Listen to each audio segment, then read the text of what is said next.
இங்கே வந்து இந்த ஸ்டைலு ஒரு அப்படிலாம் இல்லை, ஒரு டீசெண்டான ஒருத்தங்க ரெஸ்பெக்ட் கிடைக்குது. அது வந்து என்னதான் நம்ம கேரக்டருக்கு இருந்தாலும் ட்ரெஸ்ஸு தானே ஃபஸ்ட்டு இதில் ட்ரெஸ்ஸு தான் நம்மளுக்கு பிரதிபலிக்குது. ஸோ அப்படி ஒன்று. அப்புறம் என்னென்ன விஷயம் என்னன்னா, இப்போ ஹீரோ அவங்க மற்றவங்க எல்லாருமே பார்த்தீங்கன்னா வெளியில் அடிக்கடி கேமராவில் வராங்க. நம்ம ஸ்டுடியோ அது தான் இருக்கணும், எப்பயாவது இந்த ஆடியோ லான்ச் இந்த மாதிரி வரும்போது மட்டும்தான். ஸோ இருக்கிற ட்ரெஸ் அப்போ தான் போட முடியுது.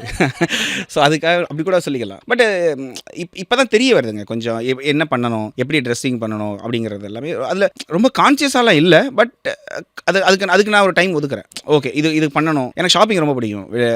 ஷாப்பிங் இப்போ பாதி பசங்களுக்கு பிடிக்காதுன்னு சொல்லுவாங்க வழக்கமாக, பட் எனக்கு ரொம்ப பிடிக்கும். விட்டா ஒரு நாள் ஃபுல்லாகவே ஷாப்பிங் இந்த மாதிரி ஒரு பையன் சொல்லி தான் எனக்கு ரொம்ப பிடிக்கும். ஷாப்பிங் பண்ணுறது எனக்கு ரொம்ப பிடிக்கும். ஃபோன் பார்க்குறதா கூட எல்லாரும் சோஷியல் மீடியா பார்த்துட்டு இருப்பாங்க. நான் வந்து ஏதாவது ஷாப்பிங் சைட் ஆன்லைன் ஷாப்பிங் பார்த்து கார்ட்டில் எல்லாம் போட்டு கடைசியாக வந்து டெலிட் பண்ணிட்டு வந்துருவோம். அது ஏன்னா அது ஒரு ஃபீல்.